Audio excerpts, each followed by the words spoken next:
Hello and welcome back to Media Snack, live from a very cold New York. Greetings from London. I didn't tell you, it's -7 here this morning. That's Fahrenheit, really? by the way. That's -20 Celsius. We're not dealing with that kind of cold here, thankfully. In case you're wondering. Good. Okay, so this is interesting. This is the race to the bottom is over. So who won? We're calling this episode. For the last 5 years or whatever it is that we've been doing Media Snack, I think we're fast approaching episode 200. So thank you for sticking with it. I hope you find at least one of those interesting. We must have used the word race to the bottom on cost probably 100 times over the course of those episodes. And what we mean, for those of you in the media business, you'll know what that kind of means is that media is this intangible commodity where in theory somebody can always supply it cheaper than the next person. That's kind of always been the problem with media, is because you're procuring media inventory impressions from a third party, typically through a media agency, and they are buying them from somebody else, and they're using their nous or leverage or skills to constantly negotiate better prices.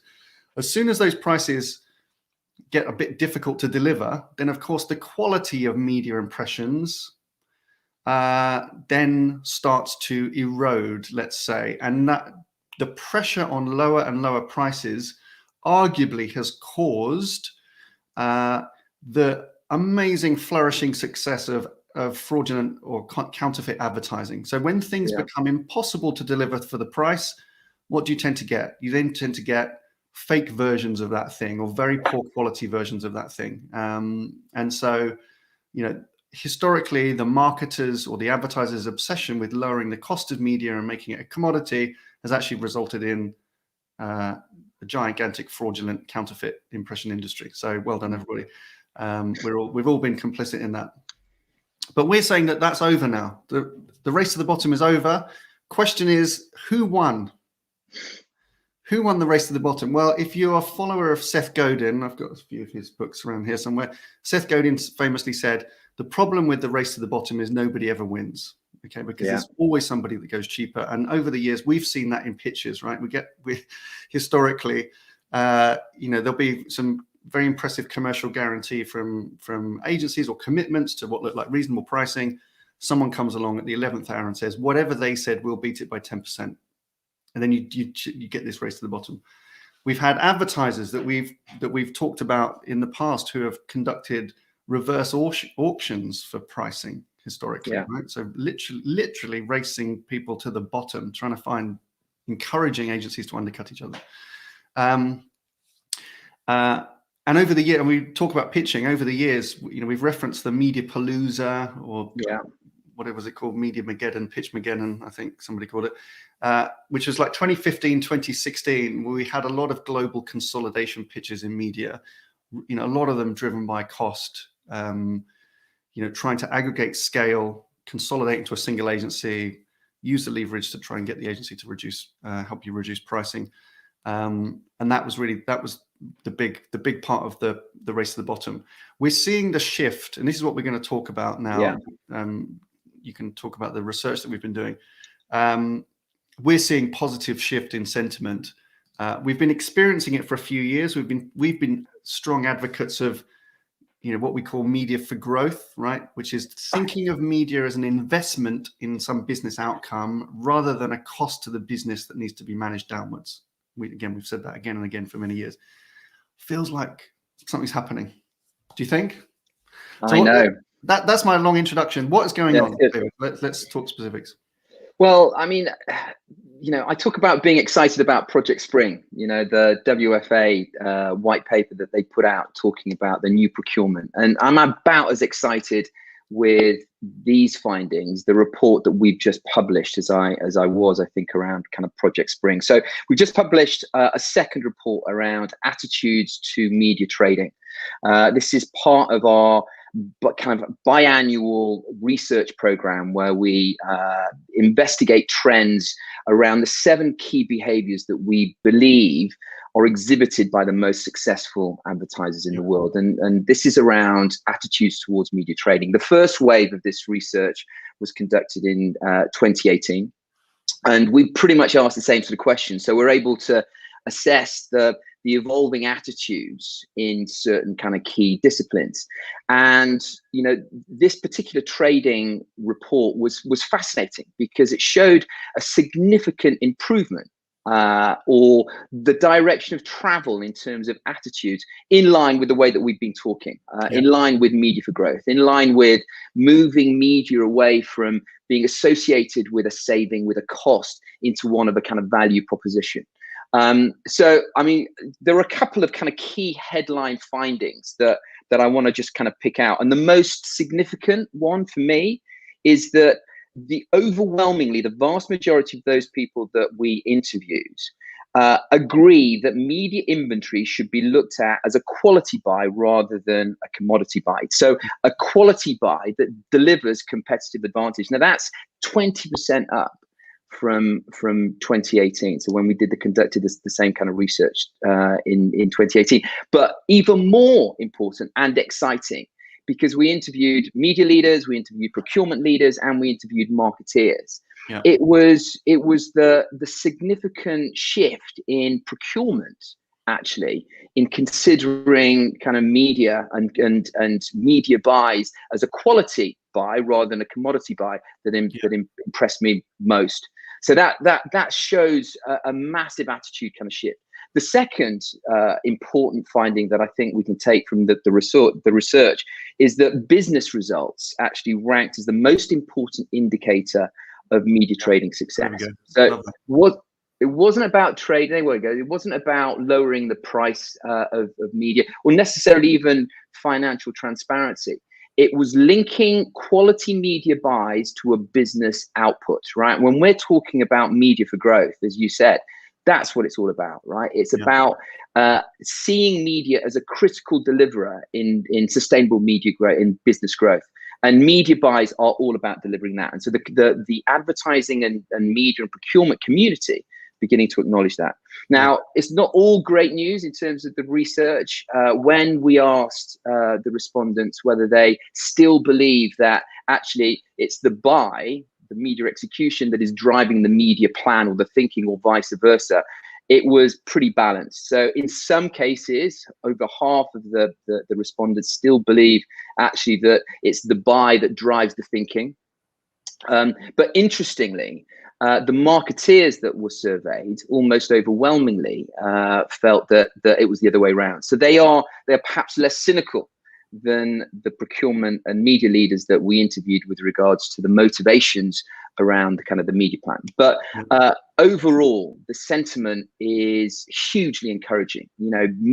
Quality media buys rather than a commodity buy is the direct of travel, and that's what we want the industry to kind of really lean into. So a really, really promising and positive findings from that report.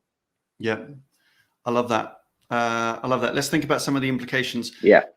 We'll link down below where you can access the report. And as David said, this is a series we call the Global Media Reports, and we do one every few months, and we look at one of these 7 areas in rotation. So we kind of come back now, and this is wave 2. Looking specifically at trading. So these are the kind of media buying elements. And it's a very good, I think the only report of its kind, I think, that really looks at sentiment, which is really important. It's not just, what's going on. It's the kind of the underlying sentiment. And that's the thing that's been really exciting, I think, is that shift, particularly in the procurement community, right? Because as we've mentioned many times before, unfairly, in many cases, procurement have been accused of commoditizing media in the way that I've described earlier. This kind of race to the bottom, right? And it's been procurement that have been accused of, and in some cases they've implemented these reverse auctions, right, with good intent, trying to think. But if you think of media as a commodity, think of it something that can be delivered on a truck, then it makes sense to reverse auction it, because you just think, well, who can get it to me the cheapest, the quickest? But of course, it's not a commodity like that, because the quality is hugely impactful. Yeah. Because it is worst. The implication of obviously chasing media as a commodity buy, as I said up front, is that you get fraudulent activity, and that means you're actually not really buying anything. What you're getting delivered on the truck is just thin air. You're getting a report that says that you bought something, but it was never delivered. And shame on the marketer that accepts that. Shame on the marketer Yeah. that accepts a report that says you got all these impressions and has no way of verifying whether that is actually true or not. Shame on us all if that's the case, and that we're still delivering fraudulent impressions by the truckload, by the trillions. I mean, it's as we know, it's endemic, and another episode to come on that. Some of the implications really interesting. So there's a broader understanding, which is fantastic, that cheaper media pricing is not a good strategy. Cheaper media is not a plan, right? And the sentiment shift that we've seen underlying that, seeing media as an investment in growth, is fantastic. And we just see it. We see it in the briefs that we get. We see it in the conversations that we have with marketers. Hopefully, those of you in agencies or publishers, vendors, platforms, anyone who partners with marketers these days, hope that you're hearing that shift in language. And congratulations to all the marketing and procurement teams that are being able to reframe the narrative of media around these terms.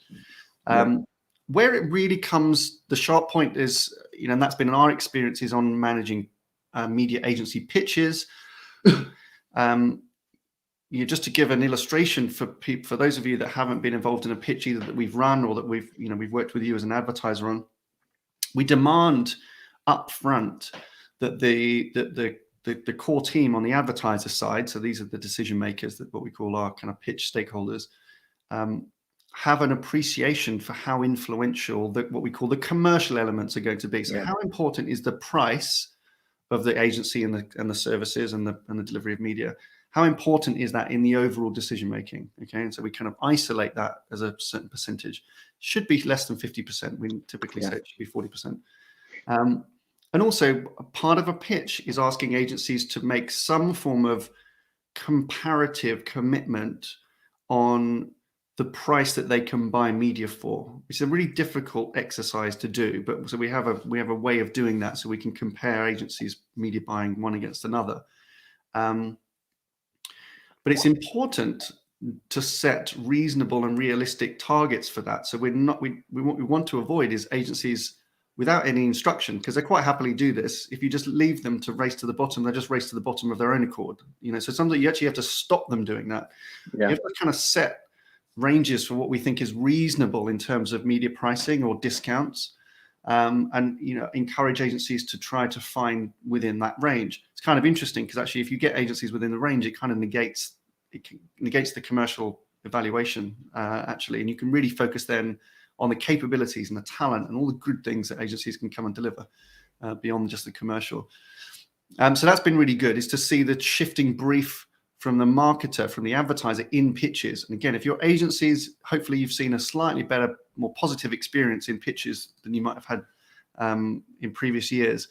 And the other big implication is this change of narrative brings marketing and procurement closer together. Yeah, it's really important because, historically, I think, and I've referenced this before, agency CEOs have said to us on numerous occasions over the years, feel like we've got two clients. I feel like we've got the marketers that we meet with one day, and then we've got the procurement that we meet with another day, and they want different things. The marketers they use words like creativity and innovation and strategy and planning and results. And then the next day we meet with the procurement part of that same team, and they say, what's the saving? What's the discount? Let's audit you till it hurts. And it's a very just different. And arguably that's led to this strange structure within media agencies where you've got, the media agency operating company backed by this kind of holding company or buying group structure to serve the needs of two different clients. You've got I won't name names, but I mean, you know who they are. Every media agency, big kind of multinational network agency, is part of some kind of trading group, cross agency trading group. Arguably, that's been created to serve the question of procurement, whereas the agency manages the marketer's question. So we've seen a better alignment between marketing and procurement, and that's and the implication is now that that's going to become deeper and deeper. You mentioned Project Spring. That is just the case study for how to get procurement and marketing aligned around the same language. If you haven't, if you're not aware of Project Spring, we will link to a special episode that we did about it. Project Spring was awarded our Media Person of the Year 2020, even though it was a report, but it was a number of people that contributed to that. And we'll link down below, because if you, whether you're in procurement or not, whether you're a marketer, agency, anybody in the whole ecosystem, flick through Project Spring report, because that is the best indication that the language around media is changing, and we're seeing it in our research as well now. Yeah. So Nadia's hurrying me along. Nice prompt, Nadia. So what should marketers be doing then?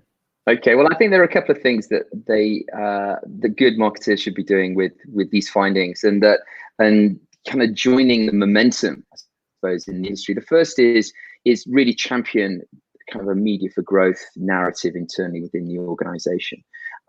Align closely with your procurement partners. If you're a media director or a marketeer, you're speaking now the same language. It's about sustainable growth. It's about incremental, value improvements, not discounting. So champion media as a key lever in delivering business outcomes for your business, and you'll see how that is a galvanizing kind of fact within your organization. That's the first thing. The second is make a business case. Figure out a way of illustrating how media links to some form of business outcome. Use higher strategic KPIs for media that aren't based on rudimentary, old-fashioned, prehistoric ways of measuring effectiveness and efficiency of media. Make the business case. If you don't have an auditor, get one, and make sure they're a good auditor. Make sure that they've got methodologies that are progressive, that are able to take the insight from your media spend and convert that into insight that delivers smarter, more informed media decisions moving forward. And the final thing is, collaborate with your agencies. This should be a wonderful kind of message to agencies, because they've been asking for this kind of sentiment, especially from the procurement community, for such a long time. They will be really leaning in and embracing that as a sentiment, as a narrative within media. Use them. Use your agency partners to help nurture this narrative, this business case internally, so that you can rise media above the language that historically perhaps has been associated with media, and make it a more powerful lever for growth. Yeah, it's good. Do you want to just pull up this good question about how to define? Thank you, Joe. So Joe said, what's the best way to measure the value of media? That seems key to move from cost to investment mindset. Exactly right. As we've been describing, part of the challenges over the years has been this slightly different question that's come from procurement and from marketing, right? The first thing is to just actually start understanding the same language. So that's really important, as we kind of bring these things together. And that's taken a long time. It's not easy to do, because that's a big cultural and narrative shift, particularly within procurement. That's now, and Project Spring is really the definition of that, how procurement can be good support to their marketers by talking the same language. So again, I'll recommend, and Joe, I'm sure that you've looked at Project Spring. I know you have. To pull up that question again, sorry, just because I think we just want to answer specifically the question. The best way to measure the value of media is to link it to some corporate objective. Okay, that sounds easier said than done. So what do we mean by that? Well, if a large corporation or enterprise is likely to have a number of priorities. Some of them they will state publicly. Okay, so for public companies, you can dig through their annual reports or listen to analyst calls, or sometimes just even follow the CEO's Twitter account, and they sometimes give these things away. What are their plans for growth? Okay, so typically marketing investment, obviously of which media is a subset, is going to be some form of investment in growth. Otherwise, why bother? Okay, so it's got to have some positive outcome on the business.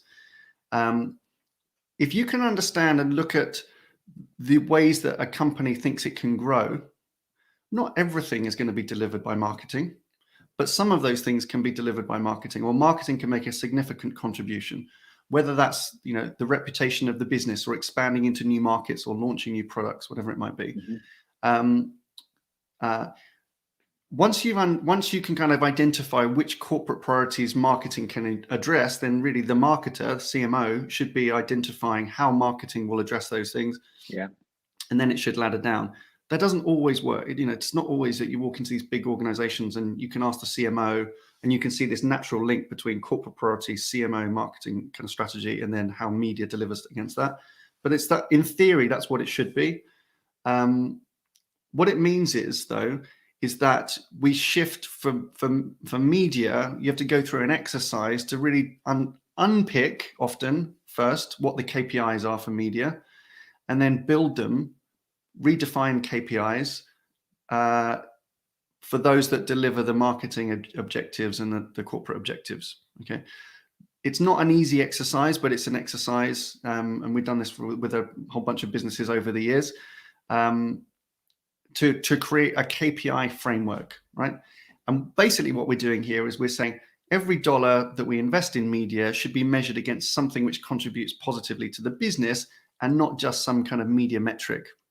Okay, we've all been guilty of that over the years, of spending millions of dollars of media money and then looking at some click through or viewability or some nonsense. I mean, they're important. Those are indicators. Those are not key performance indicators. So it's a KPI mapping exercise, Joe, which we probably should just do an episode on if we haven't done it before at some point. Thank you for the question. Were you done there? I think you were done. I was done. Are you done? Are you done? Listen, I mean, congratulations, everybody, because we've moved the narrative. Yeah. It's really important. Media is being seen as an investment. We're hearing, I mean, we've called it media for growth for a number of years, and that's our product, essentially. That's kind of what we do, one of our consulting services. But it's great to just hear that language now across the industry. We're understanding that, commoditizing media is a fool's errand, after fool's gold. And I think we're understanding that. And the more that we demand media be evaluated as an investment and its quality, as soon as marketers start identifying and rejecting counterfeit impressions because they're cheap, and the more that companies and corporations can accept that actually you have to pay the right price for the right media, then the better. And that's going to have they'll put a massive dent in the ad fraud business, if you can call such a thing. Mm-hmm. We're getting loads of other questions in. Let's see. We'll probably come back to those when we do our lots of KPI, good KPI questions. Let's do an episode on that then. Good. Do another one. And then you mentioned it before. The final thing I want to close on is the methodology for measurement is really important. And what the kind of the auditing and performance measurement practices have got to be in line with these new demands. There's no point saying, well, media is an investment, and then running your agency against a pool of other advertisers, telling them that they've got to beat someone else's pricing. Yeah. Particularly when that pool, I mean, as an advertiser, you've probably had the experience that those pools are black box. You don't see what's in it. You just have an auditor saying you were 3% more expensive than somebody else. That's just, we've just got to end. We've got to end this black box benchmarking of prices because it just creates this atmosphere of fear. Yeah. Amongst the procurement community that they're going to be humiliated by being their prices being more expensive than somebody else, and audit firms have peddled this for years and years, and we've spoken a lot about the problem with pool-based benchmarking. It's not accurate enough, it's not indicative enough, and it just encourages beating someone else's price as the measure of success, and that's not it. Right. We've got to link media investment through to a business outcome. And if there's a role that auditing can play, we don't call it auditing, we call it assurance. There's a role that evaluation can play. It's creating those links to better KPIs. So stop pool auditing, please, because it's just perpetuating this myth that cheaper pricing is better result, and it's not. Well said. Okay, on that rant. Yes. Thank you very much for watching. Please leave comments. This is really good. I think we're just, we feel like we're making progress as an industry. If you've got perspective on this, if you want to share how you as a business is, experiencing that change in narrative, we'd love to hear. So please leave comments down below. But thank you very much for watching. Bye for now.